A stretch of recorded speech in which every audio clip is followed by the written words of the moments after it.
This video is sponsored by Card Kingdom. You can visit their store by using my referral link in the description below. Hi everyone, I'm Hone, and today is Friday, and that means it's time for another MTG Top 10, the series where I rank cards based on their historical performance at Magic's highest level of competition. Today, we're going to be looking at an entire set, as this MTG Top 10 takes a look at Mirrodin Besieged. Earlier this week, I looked at Scars of Mirrodin, and I've also covered new Phyrexia in an older MTG Top 10. So, by doing Mirrodin Besieged, we are completing the block. This is a particularly good time to do this because the block is entirely about the Phyrexian invasion of Mirrodin and its conversion into new Phyrexia, and our new set, Phyrexia All Will Be One, is set in the very same place. Like the other sets in Scars of Mirrodin block, this set was quite powerful and has had a very real lasting effect on Magic. To be eligible for this list, a card had to receive its original printing in Mirrodin Besieged. In all, that means there are 142 cards that were eligible for this list. And in this video, we'll look at the 10 cards from the set that have left the biggest impact on competitive Magic. Before we get started, here's a quick reminder in how I score cards for these videos. A first tier top 8 is worth 2 points. This includes events like Pro Tours and World Championships. And a second tier top 8 is worth 1 point. This includes events like Grand Prix and Regional Championships. Alright, let's get to our list. At number 10, it is Icore Wellspring. This 2-mana artifact draws you a card when it enters the battlefield, and when it gets put in the graveyard. 2 mana to draw a card isn't a great rate, but if your deck has ways to sacrifice this for value, it gets pretty awesome, giving you a 2-mana 2-for-1. You also get a nice effect from the card that sacrifices it too. For example, in Modern, it was played in Krark Clan Ironworks decks, which specialize in sacrificing stuff to make a ton of mana, and this is a great thing to sacrifice to the Ironworks, especially because the deck can also bring it back and put it into play again with no problem.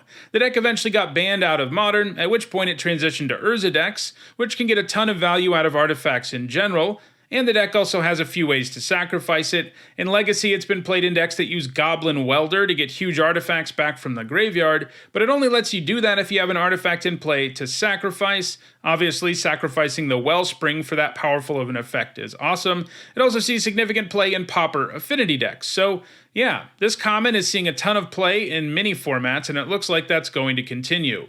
At number 9, it is Green Sun Zenith. Mirrodin Besieged featured an entire cycle of Zeniths. Each color has one of these X spells that shuffles back into the library. Green Sun Zenith is the only one that makes the list. The Twilights that are in Phyrexia All Will Be One harken back to this same cycle.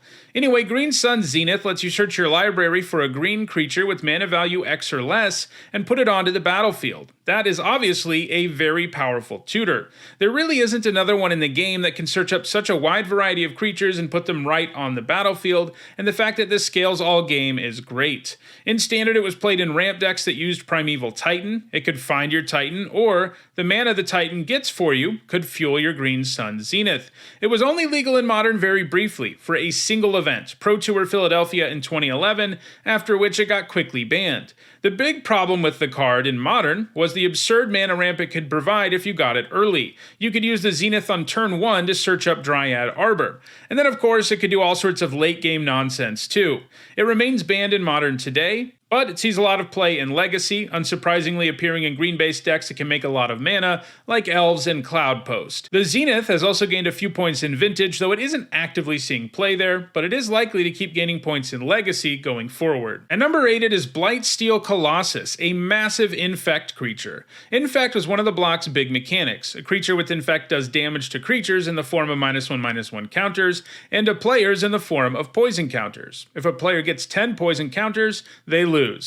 Obviously, this can do that in a single swing. The Colossus brings indestructibility and trample to the board too, making it hard to kill and hard to block. The Colossus has been a win condition for decks that are great at cheating massive creatures into play early. It's gained all of its points in the Eternal formats, which have the most powerful ways to do this. In Legacy, you can get it into play with Kuldotha Forgemaster or ramp into it using Metalworker. In Vintage, there are no shortage of ways to cheat it into play, with Oath of Druids and Tinker being the most common ways to do it.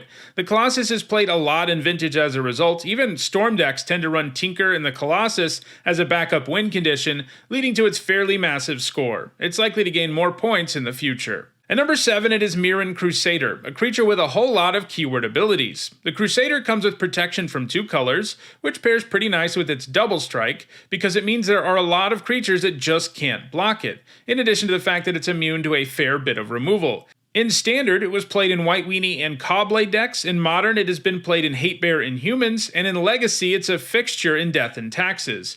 Basically, this is a nice aggressive creature that some decks have a hard time interacting with, which means it's reasonably likely to see more play in the future. At number 6, it is Go for the Throat. This one's pretty simple. It's an instant that lets you destroy a non-artifact creature for only 1 generic and a black. That's the kind of rate that basically means a card will always be played in Standard, and that has been proven recently, since Go for the Throat received a reprint in the Brothers' War, and it's seeing play in Standard right now. Sure, there is a whole category of creatures it can't kill, but it can kill a massive percentage of creatures extremely efficiently. It sees play outside of Standard too, though it hasn't been nearly as prolific, and it doesn't have any points from a non-standard format since 2017. It is still in Standard right now though, which makes it very likely it will continue to accumulate more points. At number 5, it is Steele Sabotage. This 1-mana instant can counter an artifact spell or return an artifact to its owner's hand. This is an especially good rate for countering an artifact spell, and having the other mode around is nice. There are artifact-heavy decks in many formats, especially in Vintage, which has led to it being a frequent sideboard card there. It's also seen a bit of play in Standard and Modern, but Vintage is definitely where it's likely to keep gaining points. At number 4, it is Vyrexian Revoker. The Revoker brings reasonable stats and an ability that can shut down activated abilities. One thing that the Revoker does that most similar effects can't do is he can shut off abilities of cards that are mana abilities. Obviously he can't name lands, but he can name many other mana producing permanents. Being able to turn off mana rocks in some formats is a big deal. In addition to that, he can also do the great stuff that other cards like this can do. It can shut down planeswalkers entirely, or turn off other cards with problematic and powerful activated abilities. Despite being legal in Standard twice, once from its original printing in Mirrodin Besieged, and a second time from a reprint in Magic 2015, it only managed 6 points in those formats. There just weren't enough powerful cards that it was useful against. However, it has thrived in other formats with larger card pools and more problematic activated abilities. In Modern, it is played in creature toolbox decks that can search up the Revoker whenever it is something they need to stop a specific card. In Legacy, it's mostly played in Death and Taxes, a deck that runs lots of reasonably efficient creatures who hate on various strategies. So the Revoker is a great fit. The Revoker is played the most though in Magic's most powerful format, Vintage, where it fits right into the artifact-centric Mud and Ravager Shops decks, as well as Eldrazi aggro. There are tons of scary cards for it to blank in Vintage, including the Power 9. Vyrexian Revoker is going to continue to gain points going forward, and as a result, it has a great chance at moving further up this list. At number 3, it is Sword of Feast and Famine. It's part of a mega cycle of Swords of X and X that began in the original Mirrodin block. Like all the swords, it grants protection from 2 colors, gives the creature +2/+2, and gives the creature 2 abilities that trigger when it does combat damage to a player. In this case, the creature gets protection from black and green, and when it hits the opponent, it makes them discard a card and you untap all of your lands. This can really disrupt the opponent while also letting you cast more spells. Unsurprisingly, this powerful equipment was heavily played in Standard, usually alongside Stoneforge Mystic, which could tutor it up for you. This was most notable in Cobblade, one of the most dominant Standard decks of all time. In fact, in every format in which the sword has had success, it's been alongside Stoneforge Mystic. Being able to run a single copy of this sword and always being able to tutor it up is quite powerful, and good enough for the sword to find success in Standard, Modern, and Legacy. At number 2, it is Thrun the Last Troll. If you want to play a card that will make your control deck loving opponents pull their hair out, Thrun is it.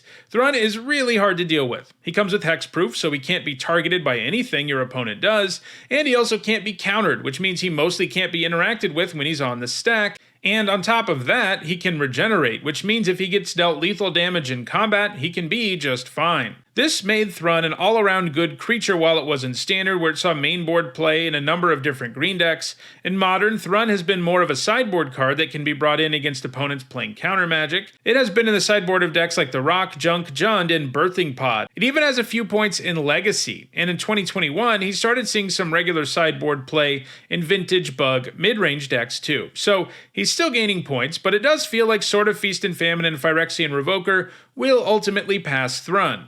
However, none of the cards on this list have a realistic chance of ever supplanting the number 1 card, which is Inkmoth Nexus, which is arguably the best creature land ever printed. It can tap for colorless mana, but you can also pay 1 mana to turn it into a 1 mana 1/1 with flying and infect. It's been played in Infect decks in Block Standard, Modern, and Legacy, but the Nexus gets a lot more points outside of Infect decks.